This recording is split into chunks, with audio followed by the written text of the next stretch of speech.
Okay, will continue. तो हम कर रहे थे, अ, हम ये कर रहे थे historical types and sources of historical construction. तो इसमें एक चीज रह गई थी, that was the foreign accounts. हमने लिटरेचर और इंस्क्रिप्शंस ये सब के बारे में तो कर लिया, and that was the foreign accounts. Foreign accounts क्या होते हैं? फॉरेन अकाउंट्स वो होते हैं जो कुछ ट्रैवलर्स इंडिया में आते हैं, मतलब वो ट्रैवलर्स किसी भी इसमें हो सकते हैं, वो बिजनेसमैन हो सकते हैं या कुछ संत हो सकते हैं, साधु साधु संत हो सकते हैं, या ऐसे ही घूमने आने वाले लोग हो सकते हैं। तो वो कुछ उस कंट्री के बारे में अकाउंट्स लिखते हैं अपने बुक्स में। तो वो एक बहुत important source of historical construction बन जाता है। अब जैसे ह्यून सांग was a Chinese traveller, he was a monk, Buddhist monk, जो इंडिया आया था हर्षवर्धन के टाइम पे। उसने यहाँ पर कई सारी चीजें जो देखी वो उसने अपनी बुक में लिखी, और वो चाइना चाइनीज में लिखी, और वो चाइना चला गया।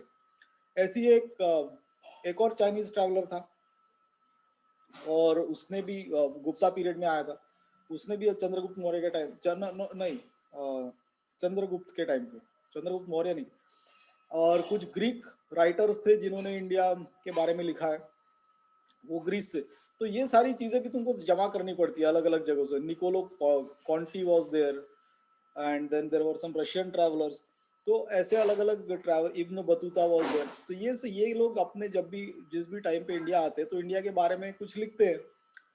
अब वो वहाँ के कंट्रीज में वो बुक्स अवेलेबल रहती है, तो वो तुमको उसको स्टडी करना पड़ता है कि उन्होंने इंडिया के बारे में क्या लिखा। तो फिर उसको प्रेजेंट जो तुम्हारा हिस्ट्री का रिसर्च है उसके साथ लिंक करके, this way you find out, you connect many things, connect the missing dots, and construct history. तो हिस्ट्री का हिस्टोरिकल कंस्ट्रक्शन एक छोटा मोटा काम नहीं, वो एक बहुत बड़ा काम है। ओके, हाँ। Then another is the next chapter in this book is the geographical settings. तो इसमें ज्यादा कुछ करने जैसा नहीं है, लाइक इट इज अबाउट कौन से एरिया में क्या क्या एक्सकेवेशंस हुए, और कौन से पासेस थे जहाँ से वेरियस इन्वेडर्स इंडिया या आए, और कहाँ पर किस टाइप की माइंस मिली। तो ये जोग्राफिकल सेटिंग्स के बारे में वो टॉपिक है। तो वो मतलब बहुत इंपॉर्टेंट टॉपिक नहीं है। इंपॉर्टेंट तो सभी टॉपिक्स है, बट उसमें कुछ इंफॉर्मेशन जैसा ज़्यादा कुछ नहीं है। Okay, then we come to the stone age. अब यहाँ से एक्चुअली तुम्हारी एंशियंट इंडियन हिस्ट्री शुरू होती है। ओके, तो स्टोन एज में फिर, स्टोन एज में इंडिया में अर्ली मैन कब था? Okay, so you know that एक जो हेलोसीन पीरियड था which lasted from 2 lakh years to 10,000 years. तो ह्यूमन बींग्स जो जिसको हम होमोसेपियंस बोलते हैं, वो कंप्लीटली इवॉल्व होके इस पीरियड में अर्थ पे आया। अर्थ पे आया ना, अर्थ पे कहीं और से नहीं आया, अर्थ पे ही था, उसका इवोल्यूशन कंप्लीट हो गया था। And then they were staying just like any other animal. फिर धीरे धीरे करके साथ में रहना शुरू किया, और स्टोन एज कल्चर शुरू हुआ। तो अब stone age itself is divided into 3 major categories. One is the paleolithic age, mesolithic age and neolithic age. फिर कैल्कोलिथिक एज। कैल्कोलिथिक एज मतलब, पहली बार तो लिथ मतलब क्या होता है? लिथ मतलब स्टोन। तो पैलियोलिथिक एज का मीनिंग ये है कि वो सबसे पुराना जो ईरा था। Now that paleolithic age era itself is divided into upper, middle and lower paleolithic age. ठीक है, फिर मेसोलिथिक ये शुरू होता है। तो बेसिकली ये स्टोन एज को इन जो 3 फेजेस में, पैलियोलिथिक, मेसोलिथिक और नियोलिथिक, इसमें जो कैटेगराइज किया गया है, उसका बेसिस क्या है? उसका उसका मेन बेसिस है the kind of stone implement that were used, उसके बेसिस पे। तो जितना फाइननेस होता गया उस हिसाब से, यानी स्टोन इम्प्लीमेंट जो है पहले एकदम ही रॉ थे सब स्टोन की, मेटल नाम की कोई चीज नहीं है, सब स्टोन की थे, लेकिन पहले एकदम ही रॉ थे। फिर वो धीरे धीरे रिफाइन हुए, और फिर वो और रिफाइन हुए। तो तब वो न्यूलिथिक एज में आए।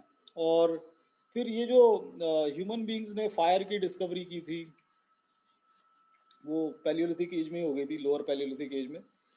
और उसके अलावा व्हील की डिस्कवरी उसका स्टोन एज के टाइम पे एकदम तो तुरंत नहीं हुई थी, वो उसके बाद हुई, कैलकोलिथिक पीरियड ऑनवर्ड्स हुई।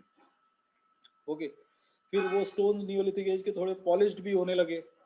ओके, फिर सेटल्ड लाइफ शुरू हुई, पहले तो ऐसे ही घूमते थे।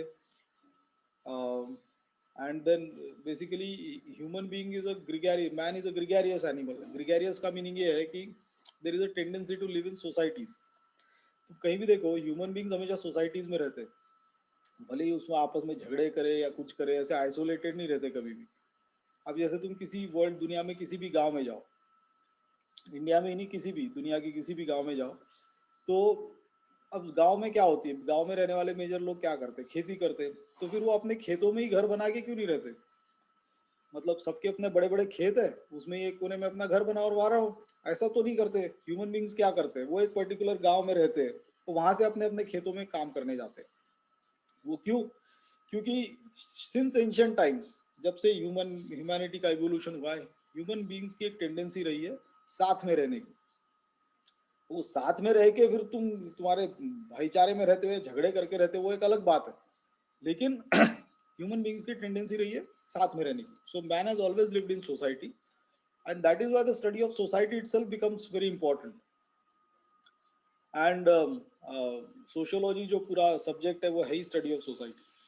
ऑलराइट, तो स्टोन एज में फिर एक मेजर लीप ह्यूमन बींग्स में, मैनकाइंड में कब से आया, जब when metal was discovered for the first time. And उसके साथ शुरू होता है कैल्कोलिथिक कल्चर। कैल्कोलिथिक मतलब कॉपर एंड स्टोन कल्चर, ठीक है। तो first metal to be used by human beings was copper. It was not iron, it was copper. Just a minute.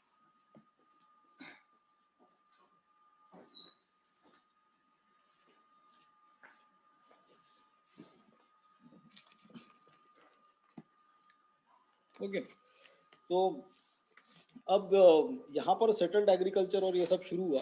और सेटल्ड एग्रीकल्चर एज सच भी नहीं बोल सकते शुरू हुआ, बिकॉज एग्रीकल्चर डिड स्टार्ट, लेकिन वो प्रिमिटिव फॉर्म में था।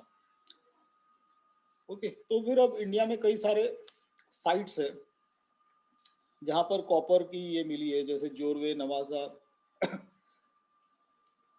फिर महाराष्ट्र में अहमदनगर डिस्ट्रिक्ट में, सायगांव पुणे डिस्ट्रिक्ट में, इनको जोरवे कल्चर्स बोलते हैं। और फिर उससे एसोसिएटेड एक टिपिकल टाइप की पॉटरी थी। Now see the study of pottery itself is very important in history. उसका रीजन ये है कि किस टाइप की पॉटरी ह्यूमन बींग्स ने यूज की है, वो उनकी लेवल ऑफ डेवलपमेंट दिखाता है। और उसकी वजह से हमको एक प्रेजेंट डे में उसका ज्ञान मिलता है कि उस समय के लोग कैसे रहते होंगे। Okay, because pottery is about aesthetics, it is not only about use. यानी जैसे तुमने कोई बर्तन बनाया है, तो बर्तन तो खैर ठीक है, वो किसी न किसी पर्पज के लिए बनाया, खाना बनाने के लिए या खाना खाने के लिए बनाया होगा, लेकिन उस वो किस टाइप का है, उससे पता लगता है कि उस समय की सोसाइटी कितनी इवॉल्व थी इन टर्म्स ऑफ टेक्नोलॉजी और in terms of economy also. तो उसके साथ एसोसिएटेड एक black and red pottery culture है कैलकोलिथिक एज के साथ, और हर इरा के साथ एक कोई ना कोई एक्सक्यूज मी पॉटरी एसोसिएटेड है। ओके, फिर उसके साथ तुम्हारा कैलकुलेटिक जब से एक बार का कॉपर ये बनना शुरू हुआ, तो फिर शुरू होता है पूरी दुनिया में कुछ जगहों पर कुछ इंपॉर्टेंट सिविलाइजेशंस इमर्ज हुई। अब ये कोइंसिडेंस था या ये कैसे था पता नहीं, कि एक ही टाइम पे 4 से 5 जगहों पर बड़ी बड़ी एडवांस सिविलाइजेशंस इवॉल्व हुई, और बाकी की दुनिया स्टोन एज में ही थी। तो ये एडवांस सिविलाइजेशन है ना, ये प्रॉपर जहाँ पर अर्बन प्लानिंग होगा, जहाँ पर किंग होगा, खेती होगी, और एक इकोनॉमिक एक्टिविटी होगी प्रॉपर। तो ये एक एडवांस सिविलाइजेशन का ही लक्षण है कंपेयर टू स्टोन एज। तो अब अगर हम हड़प्पन कल्चर को आज की डेट से कंपेयर करेंगे तो वो भी स्टोन एज जैसा ही है, यानी वो बहुत प्रिमिटिव है। लेकिन तुम अगर हड़प्पन कल्चर को स्टोन एज से कंपेयर करोगे तो वो एक एक्सट्रीमली एडवांस सिविलाइजेशन है। तो ऐसे ही उसी के कंटेम्प्रेरी कुछ सिविलाइजेशंस और थी दुनिया के अलग अलग पार्ट्स में। जैसे कि एक मेसोपोटामियन सिविलाइजेशन थी जो रिवर टिग्रिस के अराउंड इवॉल्व हुई थी, एंड जो प्रेजेंट डे इराक है वहां पर। फिर एक इजिप्शियन सिविलाइजेशन थी, you all must be aware of the pyramids तो ये पिरामिड्स भी जो बने 2,500 साल पुराने, 2,500 साल से भी पीछे बने हुए। सो एक इजिप्शियन सिविलाइजेशन काफी एडवांस सिविलाइजेशन थी। फिर एक इधर साउथ अमेरिका में मायन सिविलाइजेशन, मायाज एंड इनकाज, जो सेंट्रल अमेरिका में, सेंट्रल अमेरिका है यानी कौन सी कंट्रीज आती है, जो Nicaragua, Honduras, El Salvador, okay, ये जो मैक्सिको के नीचे जो कंट्रीज आती है, वो सारी कंट्री, वहां पर एक सिविलाइजेशन थी, और एक इधर अपनी चाइना में सिविलाइजेशन थी। तो ये 4-5 जगह अगर छोड़ दिए जाए तो बाकी की दुनिया पूरी स्टोन एज में थी। तो ये आज की डेट में अभी तक एक ये बहुत बड़ी अनसॉल्व मिस्ट्री जैसी ही है कि ऐसा कैसे कि कुछ जगहों पर काफी एडवांस सिविलाइजेशन थी और बाकी की दुनिया स्टोन एज में जी रही थी। ओके, बट नेवरदलेस वो थी। तो अब अब इंडियन सोसाइटी या इंडियन हिस्ट्री के बारे में जब हम स्टडी करते हैं तो that the study becomes meaningless unless you talk और study about the Harappan civilization, जिसको ब्रॉन्ज एज सिविलाइजेशन भी बोलते हैं। तो ब्रॉन्ज एज मतलब ब्रॉन्ज का वो ईरा था जो इजिप्ट में भी था, मेसोपोटामिया में भी था, चाइना में भी था। Okay, bronze is not a natural element, it is an alloy of copper and tin, ठीक है।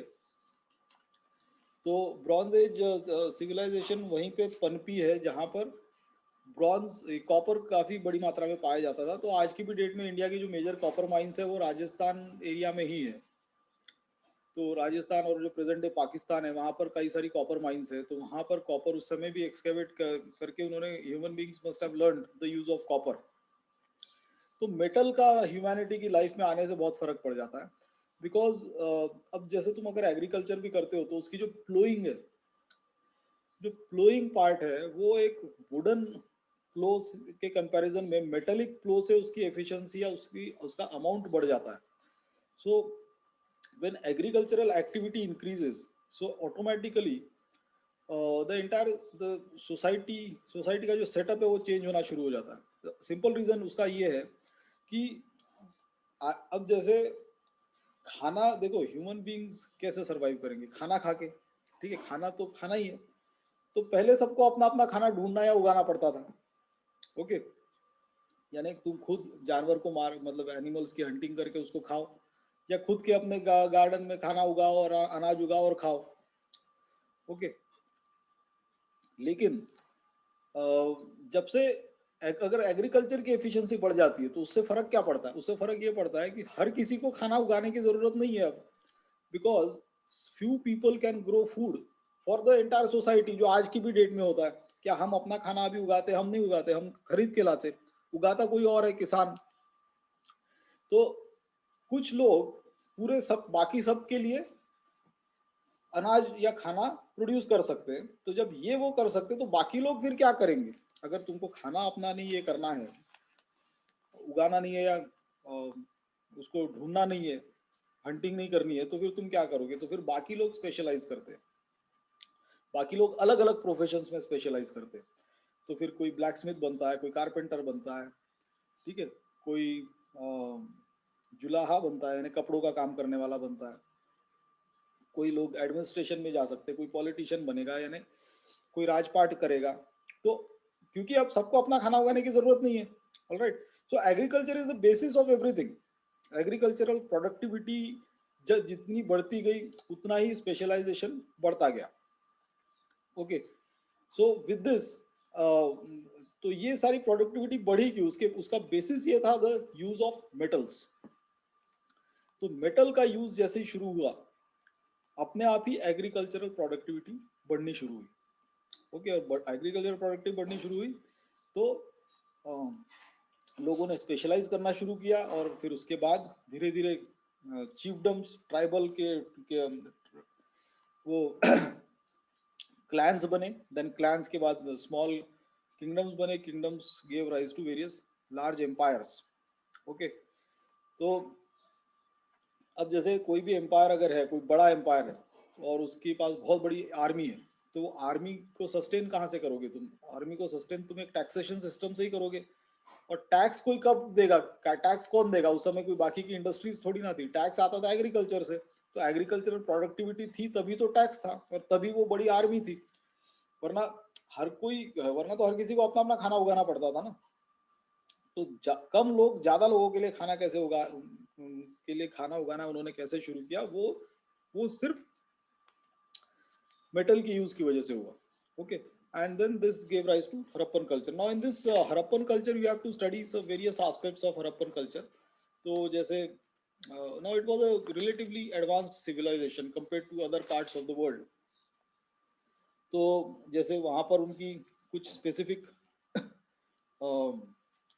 पहले उसकी अगर शुरुआत हम करें तो उसकी एक अर्बन प्लानिंग थी विच इज इवन मॉडर्न, यानी आज की भी डेट में इस टाइप की अर्बन प्लानिंग हर सिटी में इंडिया में नहीं है। यानी roads would intersect at right angles, ठीक है। Then there was a proper drainage and sewer system, and apart from that उनकी एक एडवांस्ड पॉटरी थी। वहाँ पर इनफैक्ट मैनहोल्स भी पाए गए, यानी उसके एक्सकैवेशन में। मैनहोल्स मतलब मैनहोल्स कहाँ होंगे, जहाँ पे सीवर सिस्टम होगा, यानी गटर जो होता है। तो ये पूरा एक सिस्टम तुमको प्लान करना पड़ता है सिटी बनाने से पहले, उसके स्लोप्स वगैरह, तो वो सब वहाँ पे एग्जिस्ट करते थे।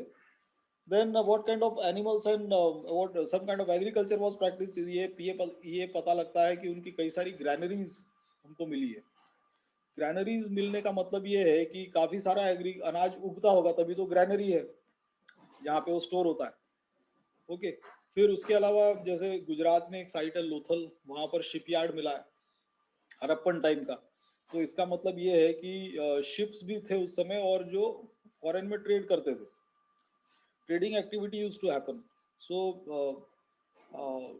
There was some advance technology also, क्योंकि अब शिप बिल्डिंग यानी एक नॉर्मल नाव बनाना और शिप बनाना, इसमें फर्क है ना। तो शिप बनाने के लिए एक स्पेसिफिक टाइप की इंजीनियरिंग की भी नॉलेज होनी चाहिए, वरना लार्ज वेसल्स फ्लोट कैसे करेंगी। So that had also existed. Okay, और फिर there were various other technologies जिसकी वजह से तुम ह्यूज ब्रिक स्ट्रक्चर्स बना सकते थे, यानी बिल्डिंग्स बना सकते थे।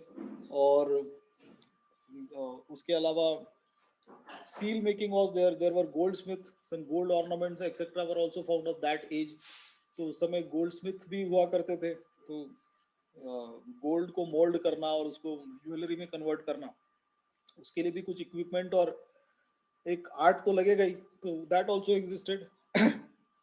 Then they had trading relations with other Egyptian और अदर सिविलाइजेशंस, क्योंकि वो कैसे पता लगता है, क्योंकि उधर के सील्स इधर मिले और इधर के सील्स उधर मिले। सो दैट ओनली शोज कि इनमें कुछ ट्रेडिंग रिलेशंस भी रहे होंगे। और ट्रेडिंग ऑफ कोर्स अगर शिप से हो रही है तो शिप बिल्डिंग टेक्नोलॉजी भी रही होगी। देन अपार्ट फ्रॉम दैट उनकी एक पॉलिटिकल ऑर्गेनाइजेशंस थी। पॉलिटिकल ऑर्गेनाइजेशन यानी वो कैसे पता लगता है कि यहाँ पर पॉलिटिकल ऑर्गेनाइजेशन थी और there was a system of classes. तो वहां पर अमीर लोग भी थे, गरीब लोग भी थे। तो वो जब एक्सकैवेशन करते हैं तो उसमें पता लगता है कि कुछ स्मॉल ड्वेलिंग्स मिली, यानी single house, single room houses, alright. तो और फिर कुछ बड़े बड़े घर। तो इसी से पता लगता है कि क्लासेस एग्जिस्ट किए होंगे, कि क्योंकि कुछ लोग, और वो बड़े घर कम मिले, छोटे घर ज्यादा मिले। तो इसका मतलब क्या है, there were more servants and less people who had power. फिर देर वर सिटाडल्स, यानी एक जो मेन बिल्डिंग रहती है, सम पैलेस, जहाँ पे उस समय का किंग सोकर, अब वो कौन किंग था क्या था उसके बारे में कोई हिस्टोरिकल नॉलेज नहीं है अभी तक। एंड उनकी एक स्क्रिप्ट भी थी, उनकी एक हड़प्पन एक स्क्रिप्ट है। अब वो स्क्रिप्ट अभी तक डिसाइफर नहीं हुई है, यानी it is yet to be deciphered. तो इसकी वजह से हड़प्पन सिविलाइजेशन के कई सारे एस्पेक्ट्स हमसे अभी छुपे हुए हैं। अगर वो किसी दिन डिसाइफर हो जाती है तो और भी कई, और भी उसके बारे में कई इंसाइट्स मिलेंगी। जैसे इजिप्शियन सिविलाइजेशन की स्क्रिप्ट और ये कई सारे सिविलाइजेशंस की डिसाइफर हो चुकी है, हड़प्पन की अभी तक नहीं हुई है। Okay, then there existed some religious practices. Now religious practices उनका एक अलग ये था, बिकॉज उस समय कोई टेम्पल्स वगैरह नहीं थे। इनफैक्ट टेम्पल्स और आइडल वर्शिप तो हिंदू रिलीजन का भी, ओरिजिनल हिंदू रिलीजन का भी पार्ट नहीं है, वो बाद में आया। टेम्पल्स और ये जो आइडल वर्शिप है, ये Gupta period onwards, third fourth century AD onwards Hindu religion में आया, वरना पहले आइडल वर्शिप थी नहीं। ये जो गॉड्स एंड गॉडेसेस भी है, ये पहले इमेजिनेशन में बसा करते थे। इनकी मूर्तियां बनना और ये सब बाद में शुरू हुआ, और फिर मूर्तियां बन के इनको मंदिरों में रखना, ये सब बाद में शुरू हुआ। ओरिजिनल जो ये था, जैसे वैदिक टाइम पे ऋग्वेदिक वेदास और इसमें जो थे, उसमें से मंत्रों का उच्चारण होता था और यज्ञ होते थे, वही पूजा थी। किसी आइडल को सामने रख के, या मतलब किसी मूर्ति को सामने रख के पूजा नहीं होती थी। सो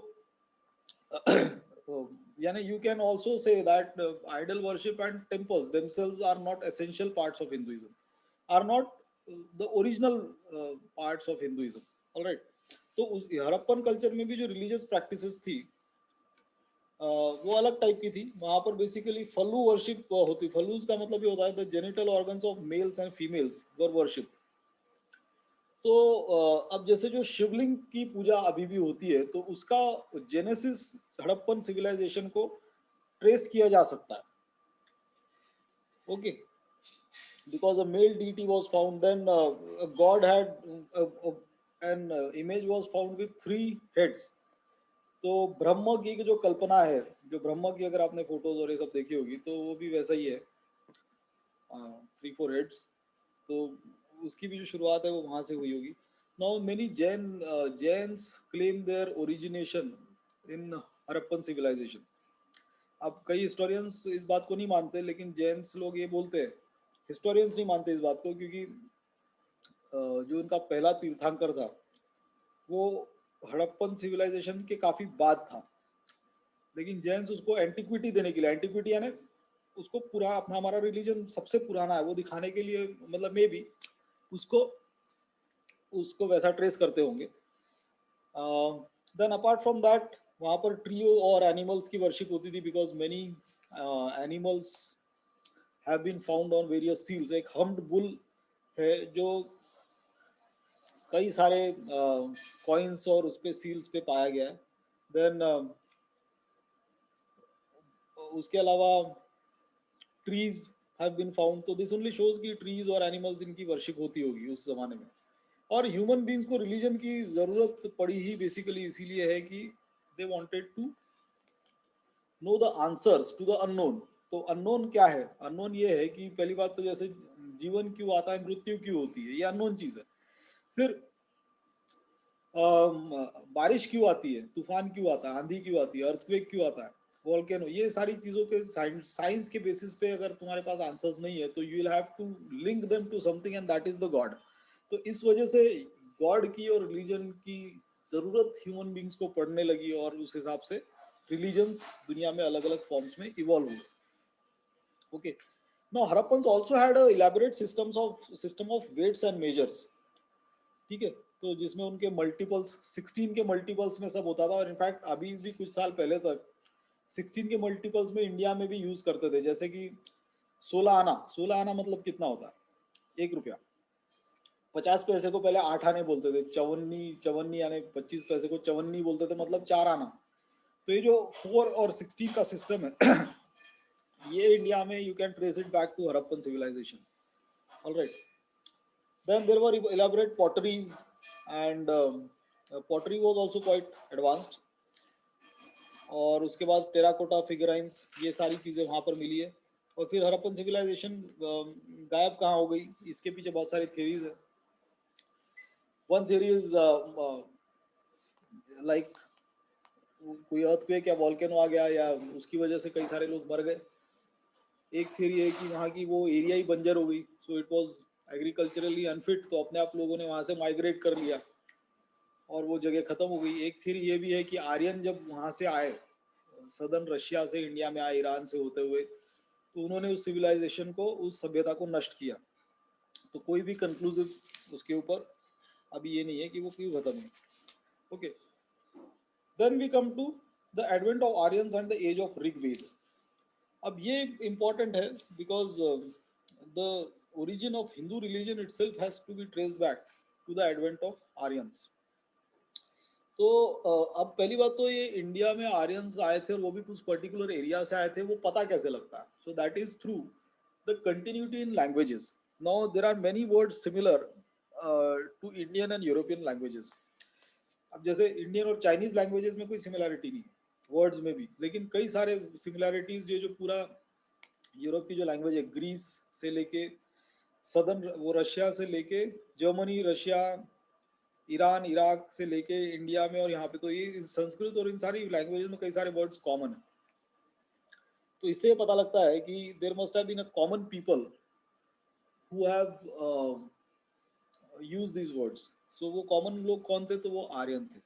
ओके, तो अब आर्यन सोसाइटी जो थी वो इंडिया में, अब वो अलग अलग जगहों पे उन्होंने उन्होंने सेटल किया। तो फाइनली वो गंगा जमुना द्वीप पे यहाँ पे इंडिया में सेटल हुए। गंगा जमुना द्वीप मतलब गंगा और यमुना के बीच का एक बड़ा पार्ट है, और उससे सेटल होने का मेन रीजन ये है that is it is extremely fertile land. ठीक है, और वो आज की भी डेट में गंगा जमुना द्वीप और गंगा गैंजेटिक प्लेन्स काफी फर्टाइल लैंड है, और इसीलिए वहाँ पर सबसे ज्यादा पॉपुलेशन भी है। You know that UP is the most populous state in the country. Same is the case with Bihar. Bihar is also very populated. तो जहाँ भी फर्टाइल लैंड होती है वहाँ पर लोग ज्यादा बसते हैं। ओके, तो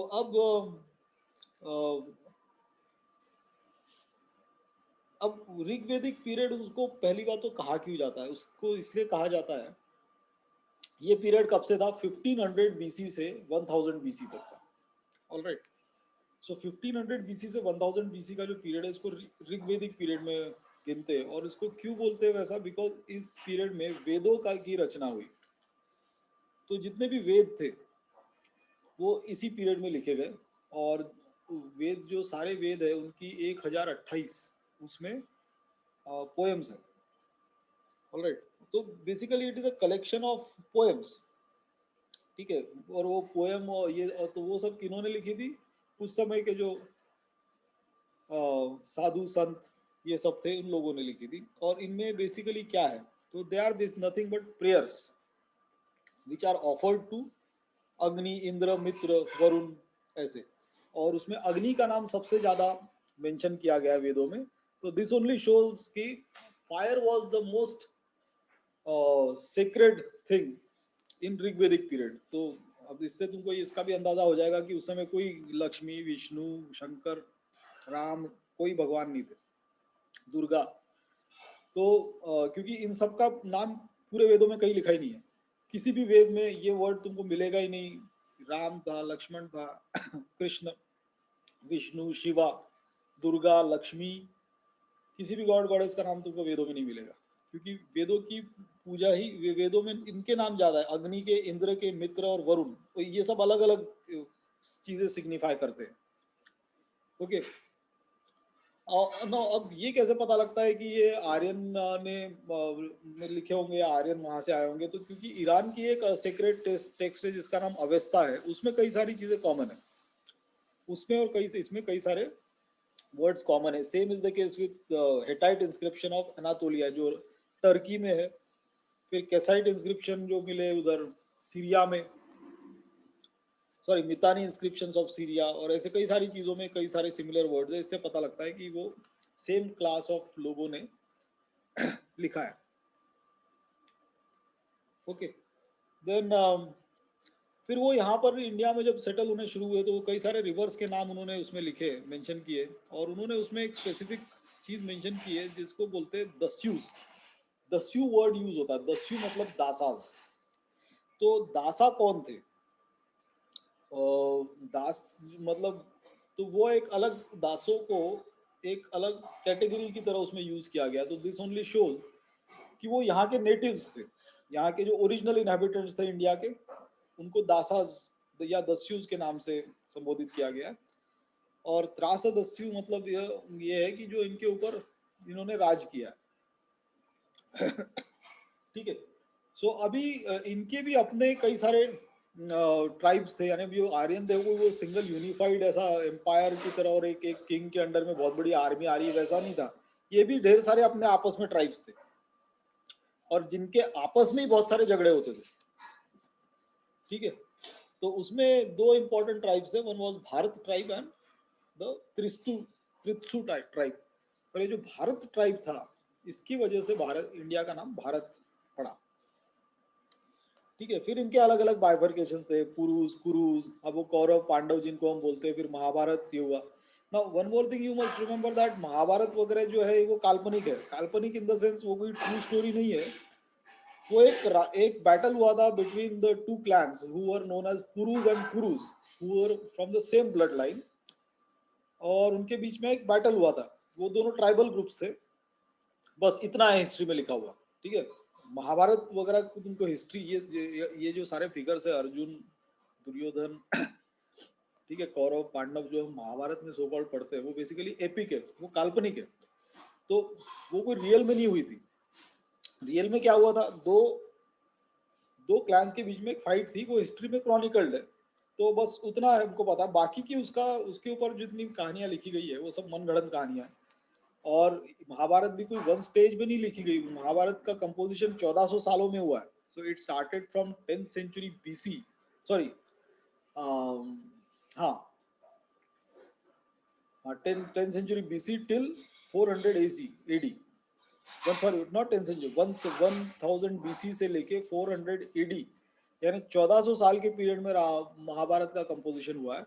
और same is the case with Ramayana also. Ramayana was also composed in a long period of time. जो फाइनल रामायण, तो पहली जो रामायण थी वो वाल्मीकि ने लिखी थी, और जो रामचरितमानस है वो तो 15-16 सेंचुरी में लिखी गई है। किसके द्वारा, तुलसीदास। तो रामचरितमानस में पहली बार बोला गया कि Ram was a God, alright.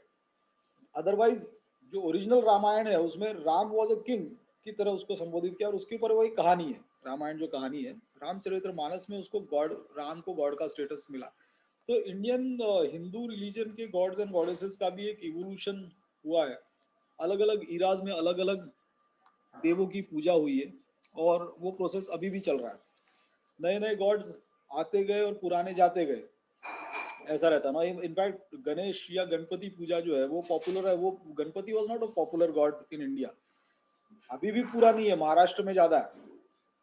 और वो भी किसकी वजह से, बाल गंगाधर तिलक ने नेशनलिस्ट कॉन्शियसनेस बढ़ाने के लिए गणपति फेस्टिवल और शिवाजी फेस्टिवल को ये करना शुरू किया। तो वो 20th सेंचुरी ऑनवर्ड्स गणेश पूजा, गणेश उत्सव वो ज्यादा इसमें सेलिब्रेट किया जाता है, और वो भी ज्यादातर महाराष्ट्र एरिया में ही कन्फाइंड है।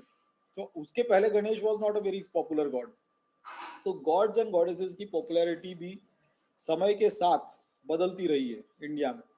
अभी देखो ना, कुछ दिन पहले तक साईं बाबा का कोई नाम नहीं सुनता था, 50-60 साल पहले। अभी साईं बाबा इज, इनफैक्ट जो शिरडी है, that is the second richest temple in India now, right now, after Tirupati.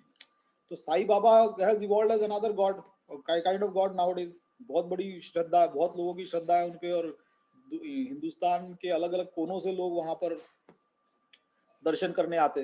तो इसका मतलब ये हुआ कि ये एक नया गॉड इवॉल्व हो रहा है, नया गॉडली स्टेटस की भी किसी को इवॉल्व। तो इसी तरह से सब जो गॉड्स एंड गॉडेसेस है, कितने सारे गॉड्स एंड गॉडेसेस है जिनका अभी हमको नाम भी नहीं पता, लेकिन एक जमाने में वो बहुत ज्यादा पॉपुलर थे, उनकी बहुत ज्यादा आरतियां होती थी।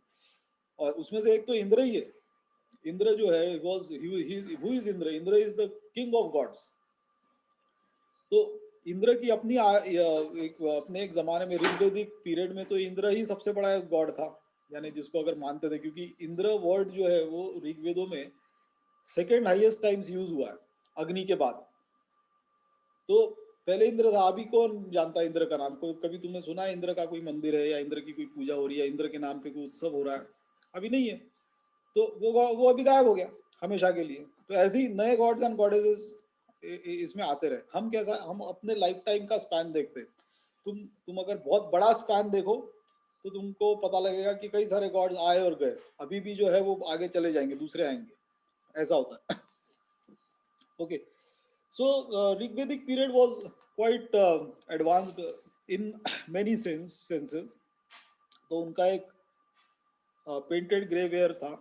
देन उनका मटेरियल लाइफ जो था, पहली बार तो हॉर्सेस एंड चैरियट, पहली बार स्पोक्ड व्हील्स इंट्रोड्यूस हुए। तो व्हील और स्पोक्ड व्हील्स, और देखो डिस्क व्हील और स्पोक व्हील में फर्क होता है कि उसकी एफिशिएंसी बढ़ती है उसमें, स्पोक्ड व्हील की। ओके, और उस स्पोक्ड व्हील और हॉर्सेस की वजह से Aryans had a relative advantage over rest of the native population in India, जिसकी वजह से उन्होंने उस पर राज किया। ठीक है। देन उन्होंने कई सारे फोर्टिफिकेशंस करने शुरू किए, जैसे कि कई सारे फोर्ट्स बने। फोर्ट्स है ना, अब वो तुम आज के डेट के लाल किला और ऐसे फोर्ट्स मत समझो, वो काफी प्रिमिटिव फॉर्म के थे। बट उसका सिग्निफिकेंस ये है कि फोर्टिफिकेशन किसी एरिया का होना मतलब ये है कि वहां पर एक सेटल्ड लाइफ शुरू हो चुकी है, और वहां पर एक पॉलिटिकल सिस्टम शुरू हो चुका है। ओके, सो इनिशियली ये जो पूरा ये था, ये ट्राइबल ही था, ज़्यादातर ट्राइबल पॉलिटी वाज देयर, और उसमें फिर इनके अलग अलग सभाएं थी, उनके सभा समिति, और in fact you will be surprised to know that the status of women in Aryan or Rigvedic culture was much higher than the status of women today. In fact उस समय सभा समिति विधाता उनकी जो वेरियस असेंबलीज थी उसमें औरतें अलाउड थी, औरतों को पढ़ना लिखना अलाउड था, और कई सारे क्लैंस की हेड्स भी औरतें रह चुकी थी। औरतों का स्टेटस एक्चुअली इंडिया में कम हुआ गुप्ता टाइम ऑनवर्ड्स, और फिर इस्लामिक इन्वेजन के बाद वो बहुत ज़्यादा खराब हुआ, और फिर मॉडर्न इंडिया में कई सारे जो कॉन्स्टिट्यूशनल और इसके हिसाब से लीगल राइट्स और फंडामेंटल राइट्स की वजह से फिर से अभी वो बढ़ना शुरू हुआ है। एक बीच का पीरियड था 2-1 हज़ार साल का, जिसमें औरतों का स्टेटस बहुत खराब था हिंदुस्तान में। ठीक है, देन ट्राइबल, उस समय की जो ट्राइबल पॉलिटी थी, अब इसमें एक इम्पॉर्टेंट बात एस्पेक्ट इसमें ये है कि उसमें सोशल डिविजन्स होने शुरू हुए थे, और वेदों का एक पुरुषोत्त मंडल है जिसमें पहली बार वर्णों के बारे में कहा गया है। तो वर्ण मतलब चार वर्ण है, चार मेन वर्ण है, ब्राह्मण, क्षत्रिय, वैश्य और शूद्र। तो ये जो वर्ण व्यवस्था की संरचना है, ये भी आर्यन टाइम से, आर्यन यानी ऋग्वेदिक पीरियड से शुरू हुई है। लेकिन ये ये जो सिस्टम था, ये नहीं था पहले, इनइक्वालिटी बेस्ड नहीं था, यानी अप एंड लो के बेस्ड पे नहीं था। वो एक डिवीजन था, social division, it was kind of division of labour, कि कुछ लोगों को ये काम करना है, कुछ लोगों को ये काम, कोई भी काम बड़ा या छोटा नहीं, उस हिसाब से नहीं देखा जाता था। वो उसका जो बुरा पार्ट है वो बाद में आया इंडियन सोसाइटी में, और फिर उसका खामियाजा इंडिया को बहुत बुरी तरह से भुगतना पड़ा। यहाँ पे हजारों साल दूसरों ने आके राज किया, और वो प्रॉब्लम आज की भी डेट में एग्जिस्ट करता है। तो ओरिजिनल वर्ण व्यवस्था वैसी नहीं थी। Okay, and then there were Rigvedic gods. अब देखो, गॉड्स का अगर तुम बात करोगे तो वेदों में कुछ गॉड्स के बारे में लिखा है, जिसमें इंद्र को पुरंदर बोलते थे, यानी डिस्ट्रॉयर ऑफ फोर्ट्स। ओके, तो इस तरह से अलग अलग गॉड्स थे।